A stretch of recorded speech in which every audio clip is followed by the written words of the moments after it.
भारत की औद्योगिक नगरी पीतल नगरी मुरादाबाद का यह सत्संग प्रांगण, जिसमें आप सभी श्रद्धालु भक्त प्रेम पूर्वक आकर बैठे हैं, निश्चित ही ये क्षण सौभाग्य से प्राप्त हुए हैं। वे क्षण महत्वपूर्ण होते हैं जिन पलों में परमात्मा की चर्चा हो, भगवत चर्चा में अपने मन को लगाएं, कुछ सीखने के लिए, कुछ जानने के लिए, कुछ बदलने के लिए हमारा मन, हमारा हृदय, हमारा चित्त तत्पर हो जाए। भगवान को भी सबसे अधिक पसंद आता है धर्म करना। धर्म की चर्चा जहाँ होती है उस स्थान को पवित्र माना जाता है, और धर्म चर्चा को, भगवत चर्चा को भगवान बहुत पसंद करते हैं। ये सबसे बड़ा यज्ञ होता है, क्योंकि ये ज्ञान यज्ञ भी है, धर्म यज्ञ भी है, सेवा यज्ञ भी है। सत्संग में सेवा भी हो जाती है, भजन भी हो जाता है, ज्ञान भी प्राप्त हो जाता है, और यही ध्यान यज्ञ भी होता है, क्योंकि मन भगवान के चरणों में टिकता है। तो भाग्यशाली होते हैं वे लोग जिनका समय भगवत चर्चा में बीते, सत्संग करें, कराएं, सुने, सुनाएं, दान करें, दान दिलाएं, सेवा करें, सेवा में लोगों को लगाएं। जो लोग ये सब करते हैं, निश्चित रूप से उन लोगों को अपने कर्मों को धोने का, पवित्र होने का सुंदर अवसर प्राप्त होता है, क्योंकि यही पावनी गंगा है। इसे बोलते हैं धर्म ज्ञान गंगा। इस गंगा में जब हम स्नान करते हैं तो बहुत कल्याण होता है, और इस गंगा को प्रवाहित करने के लिए जो भागीरथ बनते हैं, भगीरथी को बहाने के लिए, तो उनको तो और ज़्यादा पुण्य प्राप्त। इसलिए ये याद रखिए, सत्संग में आना, सत्संग श्रवण करना, सत्संग के लिए लोगों को प्रेरित करना, ये निश्चित रूप से बहुत पावन कार्य है। सत्संग में विशुद्ध रूप से प्रभु चर्चा होनी चाहिए, ज्ञान चर्चा, भगवान श्री कृष्ण के वचनों की चर्चा, शिव की चर्चा, माँ दुर्गा की चर्चा, राम जी की चर्चा, या उस घट घट वासी अंतर्यामी परमात्मा की चर्चा जो जगदीश्वर है, जगत का मालिक है, उस प्रभु की चर्चा हो तो निश्चित रूप से हमारा हृदय भी, हमारा चित्त भी,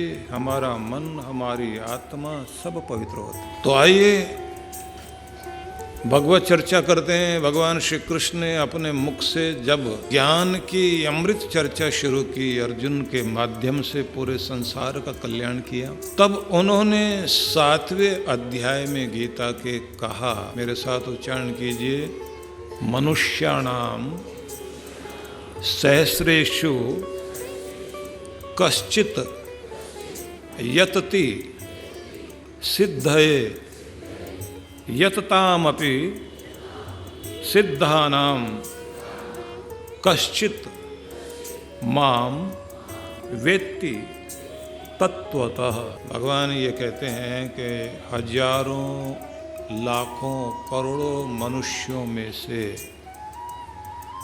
कोई व्यक्ति होता है जो अपने भजन की, भक्ति की सिद्धि के लिए अपने मन को लगाता है। पूरी दुनिया में लोगों की प्रवृत्ति बहिर्मुखी है, बाहर की तरफ दौड़ना, चंचलता, अंतर झांकने की इच्छा होती ही नहीं। तो लाखों करोड़ों में से कोई ऐसा होता है जिसको लगता है कि मेरी भक्ति सिद्ध हो जाए, मेरा भजन सिद्ध हो जाए, मेरी सेवा सिद्ध हो जाए, मेरा धर्म सिद्ध हो जाए, मेरी साधना सिद्ध हो जाए। तो ऐसे लोग क्या करते हैं? वो सबसे पहले कोशिश करते हैं कि मेरा नियम पक्का बन जाए। ये नियम क्या है? नियम है या तो मैं परमात्मा का दामन पकड़ लूं, उसका हाथ पकड़ लूं, और फिर धीरे धीरे ऐसा समय आ जाए कि मेरा नियम पक्का हो जाए तो मेरा भगवान मेरा हाथ पकड़ ले। जब वो हाथ पकड़ लेता है तो फिर छूटता नहीं व्यक्ति। और ये भी मजे की बात है कि साधना भक्ति करते करते भगवान की राह में चलते चलते अगर किसी व्यक्ति की सिद्धि ना भी हो पाए, पर इस राह में चलते चलते बीच यात्रा में ही उसके श्वास निकल जाए, मतलब धर्म कर्म करते करते जीवन पूरा हो जाए, तो ऐसे व्यक्ति को कहा जाता है योग सिद्ध नहीं हुआ, योग भ्रष्ट हो गया, योग बीच में टूट गया। जो कनेक्शन जुड़ा था वो कनेक्शन बीच में से कट गया, तो फिर क्या होगा? तो भगवान फिर वचन देते हैं कि जहां से मैंने छोड़ा है वहीं से फिर पकड़ूंगा तुम्हें। अगला जन्म जब होगा तो ऐसा शरीर दिया जाता है जहां ज़्यादा संघर्ष दुनियादारी का नहीं होगा, किसी श्रीमंत धर्मात्मा के घर में जन्म होगा, जहाँ प्रारंभ से ही माँ के द्वारा उत्तम संस्कार दिए जाएंगे, भजन की रीत दी जाएगी, आसन पर बैठने का स्वभाव बनेगा और समय पर गुरु का मिलन होगा, और फिर धीरे धीरे अनायास भक्ति जागृत हो जाएगी। मजे की बात है, किसी किसी व्यक्ति को बचपन से ही भक्ति जागी होती है,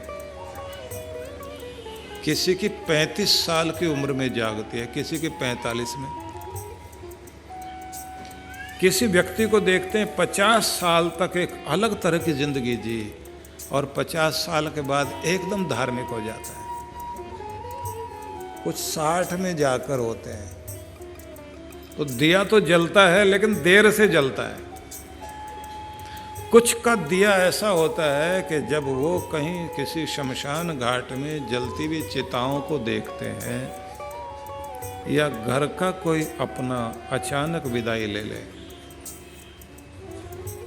तब मन पर बड़ा आघात लगता है। ये क्या हुआ?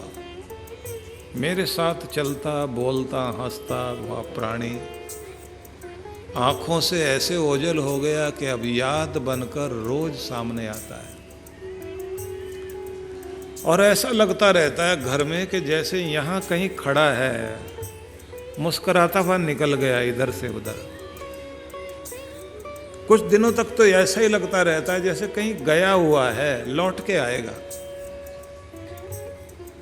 वक्त बीतता जाता है, यादों की लकीरों पर समय की धूल गिरती जाती है और वो यादें धीरे धीरे मंद पड़ती जाती हैं, और फिर ऐसा लगता है जैसे वो था तो सही लेकिन सपने जैसी बात लगती है। तो किसी अपने को जाने के बाद मन में जो खिन्नता आती है, तो फिर लगता है कोई महिला चली गई, पुरुष चला गया, तो महिला गई तो गहने पड़े हैं उसके, अच्छे अच्छे कपड़े पड़े हैं सजावट के, अलमारियां भरी पड़ी है, कितना शौक था उसको पहनने का, सजने का, संवरने का, घर की देखभाल करने का, सबको जोड़ के रखने का, सब रिश्तों को बांधने का। पति को लगता रहता कितना ख्याल करती थी मेरे लिए चिंता करती थी, समय पर दवाई देगी, डांट खाती रहती थी, उसके बाद भी खड़ी रहती थी, नहीं आप दवाई ले लो। कितना भी जल्दी में घर से बाहर जा रहे हो, रोक रोक कर नहीं कुछ खा के जाओ। डांट खाती थी पर खिला के भेजती थी, और जहाँ चले गए तो फोन करके पूछना आप ठीक तो हो ना। ये कभी नहीं पूछा कि कमाई करी है, कुछ पैसा कमाया।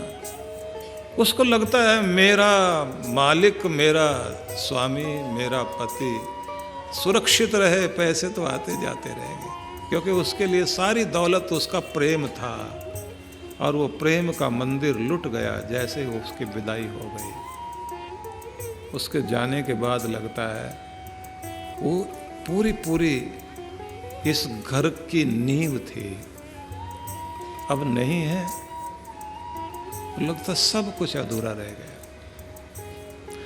घर का कोई बड़ा बुजुर्ग चला जाए, पिता चला जाए, पति चला जाए, तो भी कैसा लगता है। पूरा घर अपने कंधों पर उठाकर जिसने रखा हुआ था, पूरे घर का जो चौकीदार बना हुआ था, पूरे घर की रौनक था, जब तक वो था तो सब आते जाते थे, उसके जाते ही सारा घर सूना। न जाने किस तरह से उसने हमारे घर को बनाया, संभाला, बच्चों को पाला, यहां तक लेकर आया। अचानक मन में झटका लगता है, क्या लेकर गया अपने साथ? सब तो छोड़ गया यहीं। मकान वहीं खड़ा है, कार वहीं खड़ी है, तिजोरी पड़ी हुई है, उसके पहनने के कपड़े, इतने जूते, इतने जोड़ी जूते रखे हुए हैं। गया क्या साथ? अपनी देखभाल भी नहीं की, अपने खाने पीने का ध्यान नहीं, सोने का ध्यान नहीं, खाने का ध्यान नहीं है, सेहत का भी ध्यान नहीं रखा। सारी जिंदगी दौड़ता रहा। तो आखिर में मन में प्रश्न उठता है, वो कौन है? हंसते खेलते हुए, दौड़ते भागते, सपने देखते, आशाएं जगाते, उम्मीदें जगाते हुए को एकदम बुला लेता है। तोता उड़ जाता है, पंछी उड़ जाता है और पिंजरा पड़ा रह जाता है। कौन है वो? कौन लाता है दुनिया में, कौन वापस भेज देता है? दुनिया की रौनक वहीं रह जाती है सारी की सारी। तो फिर समझ में आता है, कोई तो है जो इस पूरी दुनिया का संचालन करता है। वो भाग्य लिखता है तो न जाने सबको क्या क्या दे दे और किस्मत को उल्टा कर दे, तो सड़क पर आने में देर नहीं लगती। तो समझ में आने लग जाता है कि भाई परमात्मा भी कोई चीज है। तो फिर सत्संग पसंद आने लगता है, फिर भजन की तरफ मन लगने लग जाता है, फिर मंदिरों में दर्शन करने जाने लग जाता है। तो किसी तरह से यात्रा शुरू होती है, वैराग्य जागता है। किसी का दिया जल्दी जल जाता है, किसी का दिया देर में जलता है, लेकिन जिसका दिया जल गया वो भाग्यशाली है। जिसका नहीं जग पाया तो बेचारा अभागा रह गया। यह चेद वेदित सत्यमस्ति, उपनिषदों में कहा, यहाँ आकर अगर उसको जान लिया, उस मालिक को, तो बहुत बड़ी बात हो गई। नो चेद वेदित महति विनष्टि। और अगर यहाँ इस संसार में आकर उसे नहीं जाना तो बहुत कुछ अपना नष्ट कर लिया।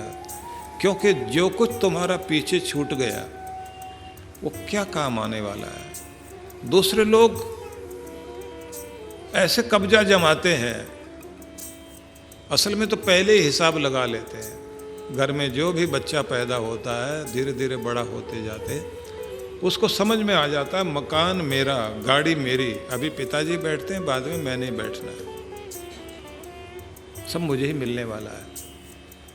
इसलिए नेम प्लेट बदलने में देर नहीं लगती, कागजों में नाम बदलते हुए देर नहीं लगती। मालिक था कोई और, अब दूसरा आ गया।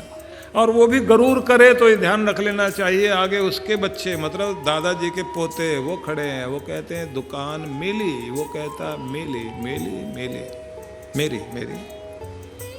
अभी बोलना भी नहीं आता, तुतलाते, तब भी कहते दुकान मिली है, कार मिली है। अधिकार जमाने वाले आगे खड़े हुए हैं, अधिकार ट्रांसफर होते रहते हैं। एक पीढ़ी का कार्यकाल 25 साल का माना जाता है, उसके बाद दूसरी पीढ़ी आकर कब्जा जमा लेती है। तो क्या जाएगा साथ? वैराग्य मन में जाग गया तो भक्ति जाग गई, भक्ति जाग गई तो व्यक्ति आएगा परमात्मा के भजन के लिए, सत्संग के लिए बैठेगा। तो जैसे ही बैठना शुरू करता है तो नाम जपना शुरू होता है। नाम जपना शुरू हो जाए तो बड़ी बात होती है, नाम जपने में रस आना शुरू हो जाए। नाम जपने में रस आ जाए शुरू, तो उसके बाद होना चाहिए नियम बन जाए। इतने बजे उठना, इतने बजे भक्ति करनी है, इतने बजे उठ के पहले थोड़ा व्यायाम, थोड़ा प्राणायाम करेंगे, स्नान आदि करने के बाद मंदिर में जाएंगे, कुछ भजन पूजन करेंगे, थोड़ी देर ध्यान में बैठेंगे, उसके बाद कोशिश होती है थोड़ी देर आत्मचिंतन करेंगे, अपनी डायरी लेकर बैठेंगे, कुछ अच्छे वाक्य उसमें लिखेंगे, कोई अच्छी पुस्तक पढ़ेंगे और उसके बाद फिर अखबार पढ़ेंगे, उससे पहले नहीं। क्योंकि अखबार है दुनिया से जुड़ने का माध्यम और पुस्तकें हैं, धार्मिक पुस्तकें, दुनिया के मालिक से जुड़ने का माध्यम। तो सबसे पहले व्यक्ति की कोशिश होती है दुनिया से बाद में जुड़ेंगे, दुनिया के मालिक से पहले जुड़ेंगे। तो सुबह उठते ही पहले उस मालिक से जुड़ा जाए, उससे कनेक्शन बन जाए, तो ऐसे फिर नियम बनने लग जाता है। और जैसे नियम बनने लग जाए तो समझ लेना चाहिए नियमित हो गए तो अब बन गए हम विद्यार्थी। विद्यार्थी बनने से पहले श्रोता बनना होता है। अब सत्संग में आने लग गए तो श्रोता बन गए, और जैसे ही श्रोता बन गए तो कॉपी हाथ में रहे तो कुछ ना कुछ नोट करना। कलकत्ते में मैंने देखा, वहाँ हर साल जब हम लोगों का दिसंबर में सत्संग होता है, दिसंबर में नवंबर से शुरुआत हो जाती है दक्षिण भारत में, बॉम्बे होगा, कलकत्ता, पूना, सूरत में, गुजरात में, नागपुर में, अहमदाबाद में, कलकत्ता, हैदराबाद, औरंगाबाद, अकोला, सब जगह दक्षिण भारत में शुरू हो जाता है। तो कलकत्ता में मैंने देखा जो बड़े बड़े सेठ हैं वहाँ के, हजारों करोड़ों के मालिक, अपने हाथ में कॉपी पेन लेकर आएंगे। मैंने कहा ये किस लिए? बोले सुनना भी है, गुनना भी है, चुनना भी है। तो मैंने कहा अच्छा बताइए पिछले से पिछले साल क्या बताया था। अब पन्ने पलट के बता देते हैं, हाँ पिछले से पिछले साल शुरुआत में ही यहाँ से चर्चा हुई थी। तो मुझे कहना पड़ता है कि ऊपर आओ, मैं अपनी तरफ से माला पहनाना चाहता हूँ कि कम से कम आपने रिकॉर्ड तो रखा। इमामी ग्रुप के झंडू और इमामी ग्रुप के मालिक हैं राधेश्याम अग्रवाल। तो जब बैठे लिख रहे थे तो मैंने कहा पिछले से पिछले साल का मालूम है? बोले पन्ने पलट के बता देता हूँ। अच्छे लेखक भी हैं, अच्छे पुस्तकों को पढ़ने वाले। तो इस चीज का कोई अहंकार नहीं होना चाहिए, मैं तो बड़ा आदमी, दूसरे लोग क्या कहेंगे। शुरू की बात है, मैं 25-30 साल पहले हरिद्वार ऋषिकेश के आश्रमों में महात्माओं के बीच में उपनिषदों पर कथा करता था। उन लोगों को शौक होता था, अपने कुछ लोग मुख्य लोगों को बैठाते थे, उपनिषदों पर चर्चा होती थी। ज़्यादा आनंद आता था कि जब वो नोट करते करते दोबारा पूछते थे, दोबारा से बताइए। मैंने कहा क्लास चल रही है? बोले हम यही मानते हैं क्लास चल रही है, क्योंकि श्रोता होने के बाद दूसरा स्टेप है विद्यार्थी होना। आपको विद्यार्थी बनना चाहिए, सीखना चाहिए, सुनने के साथ साथ नोट करना चाहिए। और जब नोट करने लग जाते हैं तो उसके बाद अगली स्थिति आती है साधक की। फिर साधक बना जाए, सुने हुए में से चुन कर के जो सूत्र आपने, जो फार्मूले अपने पुस्तक में तैयार किए, वो जो फार्मूला एक एक करके आपने तय कर लिया, तो उसके बाद उस पर प्रयोग शुरू होने चाहिए कि अब इस तरह से लाइफ को लेकर चलेंगे। जिन लोगों ने इस तरह से अपने जीवन को बना लिया, हमारे एक गवर्नमेंट ऑफिसर थे, बरेली में सत्संग हुआ तो वहाँ वो सुन रहे थे।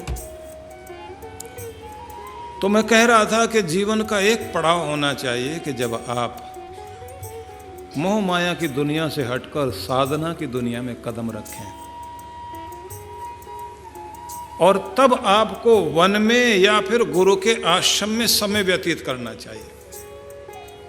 कुछ लोग हरिद्वार में चले जाते हैं, कुछ वृंदावन चले जाते हैं, कोई बनारस जाके बैठ जाते हैं, कुछ उज्जैनी में चले जाते हैं।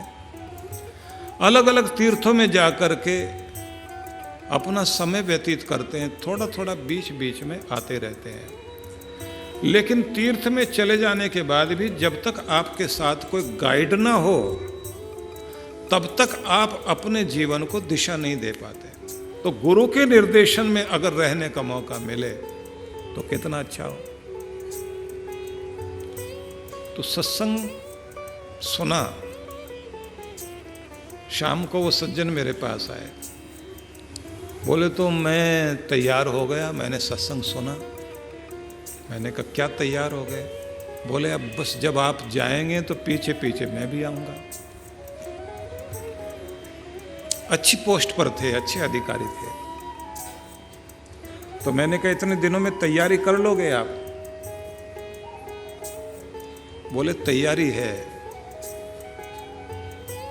एकाएक मौत आ जाए तब भी तो सब पड़ा रह जाएगा। तैयारी करके वो आश्रम में आ गए मेरे पास। वहीं रहना, वहीं कार्य करना। तो उसके बाद मेरे से बोले खाली नहीं बैठा जाता, कोई सेवा दीजिए। मैंने कहा जो ये धूप बत्ती, अगरबत्ती, पूजा का सामान लोग लेते हैं स्टॉल पर आकर, उसकी व्यवस्था, हवन सामग्री हो गई, हवन कुंड हो गए, भगवान के मूर्तियाँ, उनके वस्त्र, इसी तरह से मालाएं, पुस्तिकाएं, तिलक वगैरह, ये एक काम है। प्रकाशन एक काम है, वृद्धाश्रम एक काम, गौशाला एक काम, और हॉस्पिटल की सेवा एक काम, मंदिरों की सेवा एक काम। तो कोई एक काम चुन लीजिए और बाकी समय में अपना भजन पूजन करिए। उन्होंने कहा मैं ऐसी सेवा चाहता हूँ कि घर घर में भगवान का तिलक पहुँचे, घर घर में भजन की पुस्तक पहुँचे, घर घर में माला पहुँचे, घर घर में सामग्री पहुँचे। ऐसा कोई काम मुझे मिल जाए। तो मैंने कहा ले लीजिए। और वहाँ रहकर भजन पूजन करना, सेवा करना, 17 साल, 16-17 साल बीत गए। और जैसे ही इतना वर्ष बीत गए तो आखिरी में मुझसे वो बोले मैं आपके साथ साधना क्षेत्र में भी जगह जगह गया। अब मेरी इच्छा है कि अब जब आपका साधना का कैंप लगेगा ऋषिकेश में, वहाँ जाना चाहता हूँ, डुबकी लगा के आना चाहता हूँ। और साथ में मेरी इच्छा है बैजनाथ में धाम में भी आपका सत्संग होगा, वहाँ भी जाऊँगा। तो आपकी आज्ञा मिलनी चाहिए। मैंने अपने आदमियों से कहा इनका टिकट बनवाओ, इनके लिए व्यवस्था करो। तो ऋषिकेश गए, साधना में भाग लिया, गंगा में डुबकी लगाई, वहाँ से लौट आए। तो उस दिन मैंने उनसे सुबह सुबह जब मैं गया तो मंदिर में पूजा करके बाहर निकला। मैंने कहा कैसा रहा ऋषिकेश? बोले वैसे तो गुरु के चरणों में हमेशा ही आनंद रहता है, लेकिन इस बार आपने जो भूलों को क्षमा कराने के लिए कहा था कि सारी भूलें, सारे गुनाह भगवान माफ़ करना, कहा सुना, किया धरा, जो भी कुछ हमसे हुआ है सबके लिए क्षमा याचना। अब केवल अपने चरणों का दास बना के रखना भगवान को। वो जो आपने कराया था वहाँ से मन तृप्त हो गया। अब अगर उधर भी जाने का मौका मिलेगा, बैजनाथ वगैरह, तो जाएंगे। शाम को कार्यक्रम, मैं जैसे आश्रम से वापस लौटने लगा तो विदा करने के लिए दरवाजे तक गए, प्रणाम किया और जैसे वापस लौटे एकाएक श्वास छोड़ा, गति हो गई। उनकी पत्नी साथ साथ चलती थी, उनके हमेशा दोनों साथ साथ रहते थे। तो वहाँ के प्रबंधक बोलने लगे, इनको पंत जी को हमने कभी भी अकेले चलते हुए नहीं देखा। दोनों पति पत्नी, पीले वस्त्र, लंबी दाढ़ी, बाल पीछे, जटा, इस रूप में जैसे कोई तपस्वी साधक घूमता है, ऐसे नजर आते थे। अब दोनों में से एक रह गए। ये जोड़ी टूट गई आज। उनकी पत्नी, जिनको अपने पति का बहुत मोह था, हिम्मत के साथ बोली, उनकी यात्रा तो पूरी हो गई, पर उनकी आखिरी इच्छा बाकी है। उन्होंने कहा था कि मेरी आंखें मेरे बाद भी जिंदा रहनी चाहिए। ये आंखें किसी के काम आ जाए तो मैं तो इस दुनिया को नहीं देख पाऊंगा, लेकिन कोई मेरे माध्यम से दुनिया तो देखेगा। मेरी आंखें उसको दे दी जाए। अब किसी महिला के सामने उसके पति की डेथ हो जाए और डेड बॉडी पड़ी हुई हो और वो जोर लगा रही हो, ये कह रही हो आंखें दान करनी है अभी,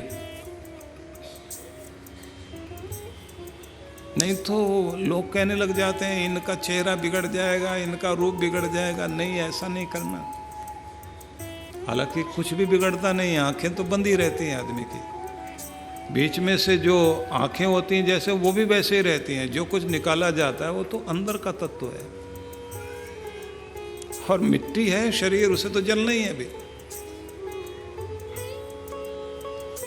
वो कार्य भी पूरा हो गया, बच्चे आ गए, तो अब कहती है जहाँ जन्म लिया था उसी मिट्टी में, इस मिट्टी का अंत हो, ये उनकी इच्छा थी। गुरु के घर तो आत्मा दे दी, देह वहीं देनी है जहाँ जन्म लिया था। तो एक साधक की साधना पूरी हो गई। मोह ममता से ऊपर उठकर पूरी साधना करते करते व्यक्ति दुनिया से विदाई ले गया। कोई शौक नहीं।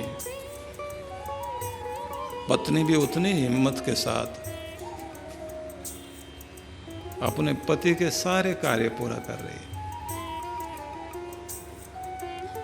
और उधर उनका अंतिम संस्कार वहां हो रहा था, उधर आश्रम में उनकी श्रद्धांजलि सभा। तो एक साधक की यात्रा किस तरह की होनी चाहिए? दुनिया के काम चलते रहेंगे, बच्चे अपना काम संभालते रहेंगे। आपने बच्चों को लायक बना दिया, वो पंख मजबूत कर दिए, उड़ान अपनी भर रहे हैं।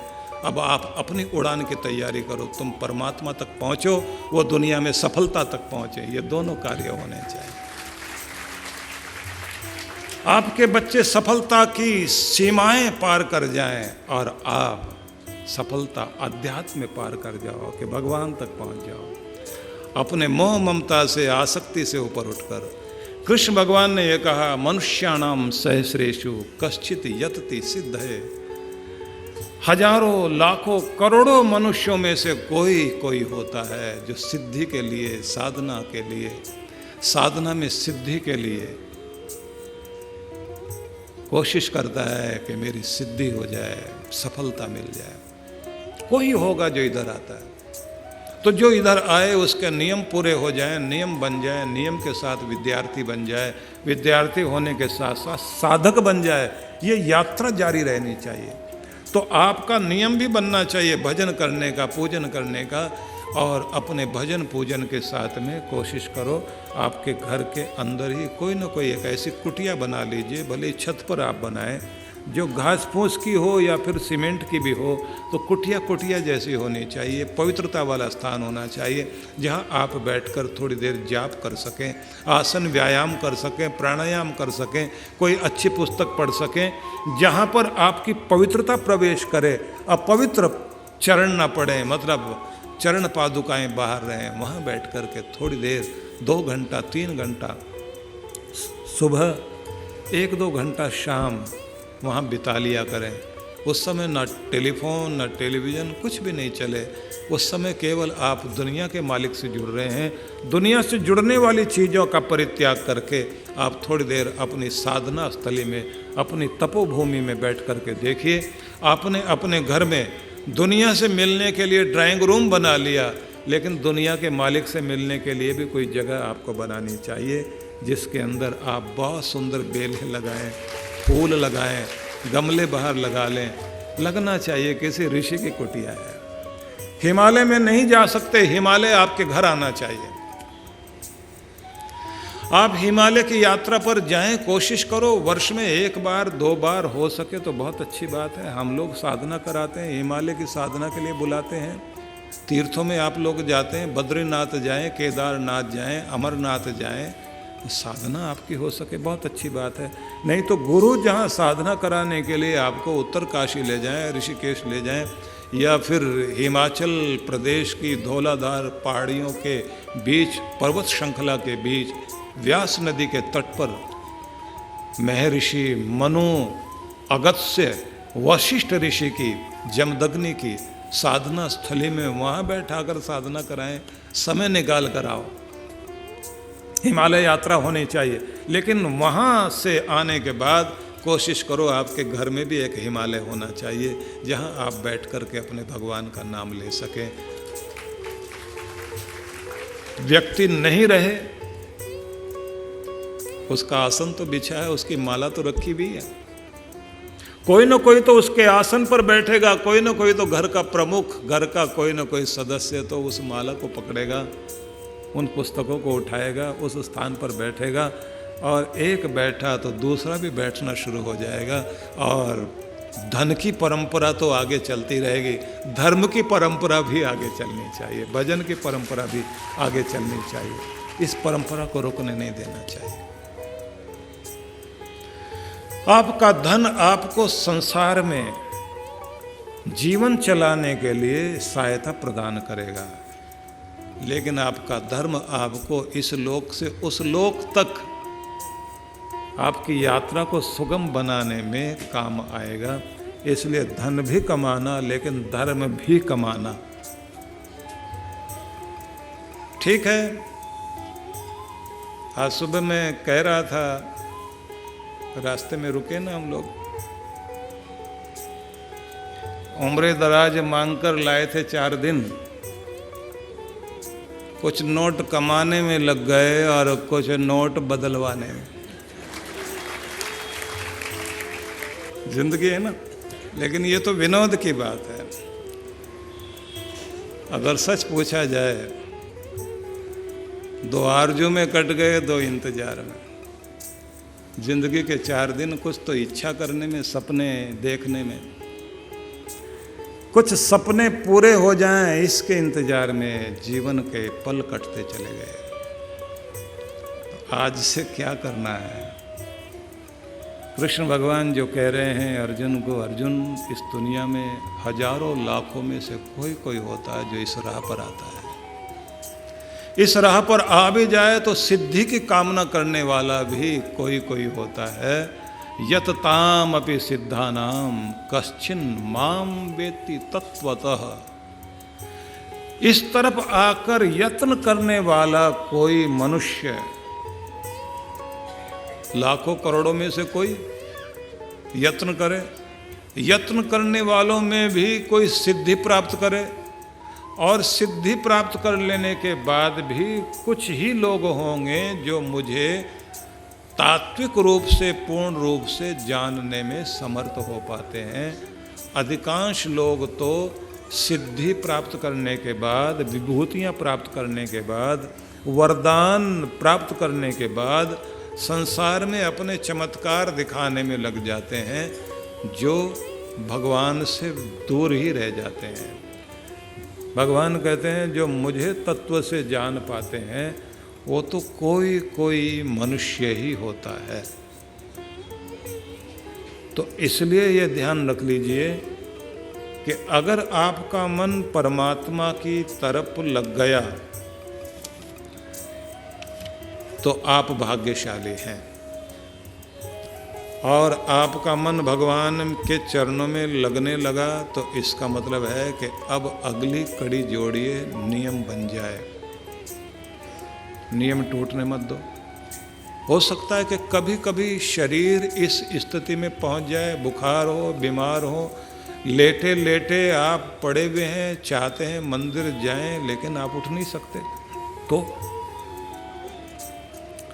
तन भले ही मंदिर तक नहीं पहुंच पाए, मन को मंदिर तक जरूर लेकर के जाना। लेटे लेटे भी मन को लेकर जाओ, महसूस करो स्नान कर लिया है, और अपने स्नान के बाद पवित्र वस्त्र पहनने के बाद हाथ में माला सिमरनी लेकर आप भगवान के दर पर जा रहे हैं उसे प्रणाम करने के लिए। छोटी सी सिमरनी हाथ में रखो जरूर, इतनी सी माला ये सिमरनी है। इस सिमरनी को 27 मनकों की माला इतनी सी, इसको आप हाथ में पहन के रखिए। जब मौका लगे तो निकाल लो हाथ में, और निकाल कर चलते चलते बीच की 2 उंगलियों के मध्य रखकर अंगूठे से चलाना शुरू करो। ओम नमः शिवाय, ओम नमः शिवाय, हरि ओम हरि ओम हरि ओम, श्री राम श्री राम श्री राम श्री राम श्री राम। ओम ऐं ह्रीं क्लीं चामुंडाय विचे, ओम ऐं ह्रीं क्लीं चामुंडाय विचे। अब आप कह रहे होंगे मिलेगी कहाँ से? मिल जाएगी। माला तो होनी चाहिए हाथ में, भगवान का नाम चलते फिरते उठते बैठते सोते जागते जपते रहें। तो किसी दिन आपका तन साथ नहीं दे तो भी मन को आदत डाले रखो, भगवान के दर्शन करने के लिए जाए। और ये भी कोशिश करो, हो सके तो रोज़, नहीं तो सप्ताह में एक दिन ज़्यादा समय निकाल कर अपने घर के मंदिर में बैठकर भजन पूजन करने के अनंतर फिर आप शांत मन से सहज होकर तीर्थ के मानसिक रूप से दर्शन करने के लिए जाओ। मानसिक रूप से दर्शन करने के लिए जाओगे तो आपके मन में आया कि बद्रीनाथ जाना है, तो ऋषिकेश से आप अपनी गाड़ी से जा रहे हैं, घुमावदार सड़कों से होते हुए, ऊंचे नीचे रास्ते, ऊंचे ऊंचे पहाड़, नीची नीची गहरी खाइयाँ और हरे भरे वृक्ष, बीच में पहाड़ों की कोख से फूटते हुए झरने और तरह तरह के छोटे छोटे गांव, उनके बीच से गुजरते गुजरते जैसे आप जा रहे हैं चलते हुए, नज़दीक पहुंचने लगे, ठंडी हवाओं के झोंकों ने आपका स्वागत करना शुरू कर दिया और आपको लगने लगा ठंडी हवाएं आ रही हैं तो मेरे परमात्मा के धाम को छू कर के इन हवाओं ने बताना शुरू कर दिया कि नज़दीक आ गए हो, अब पहुंचने वाले हो। और कल कल छल छल करती हुई नदी की धाराएं अलकनंदा भागीरथी को मिलते हुए आपने देखा गंगा बनकर बह रही है। देवप्रयाग से होते हुए जैसे जैसे आप और आगे बढ़ते चले गए और जैसे ही आप अलकनंदा के तट तक पहुंच गए, बर्फीले पहाड़ों से आसमान को छूते हुए आप देख रहे हैं बादल झुके हुए हैं आसमान से नीचे और ऊंचे ऊंचे पर्वत, एक पर्वत के बाद ऊंचा पर्वत, उससे बाद में और ऊंचा पर्वत, उससे आगे और ऊंचा पर्वत, ऐसा लगता है और ऊंचा और ऊंचा और ऊंचे पहाड़। और जैसे अलकनंदा के किनारे चलते चलते बद्रीनाथ तक आप जाकर के पहुँचे, दिखाई देता है कि सारे पहाड़ आसमान को छू रहे हैं और सफ़ेद चादर ओढ़ रखी है सब पर्वतों ने। एक अलग ही दुनिया दिखाई देती है। और वहाँ जाकर आपको समझ में आता है कहाँ जाकर डेरा लगाया मेरे भगवान आपने भी, यहाँ इतनी दूर। चलो बुला लिया तुमने, मेरा प्रणाम स्वीकार करना, मेरे परिवार का प्रणाम स्वीकार करना और मेरे परिजनों का, मेरे पितरों का भी प्रणाम आपको।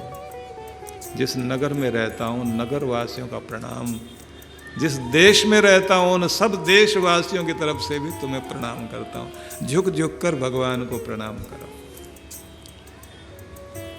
और फिर महसूस करो वहाँ जैसे आप गए घुटनों के बल बैठ गए तो अपने भगवान को प्रणाम करते हुए महसूस करो कि इस समय आरती करने जा रहे हो। बैठे हो आप अपने घर के मंदिर में, अनुभव करना कि पहुंच गए हो आप बद्रीनाथ, और बद्रीनाथ में पहुंचे हो तो फिर ये अनुभव करो देव लोग आकर मंत्र पाठ शुरू करें,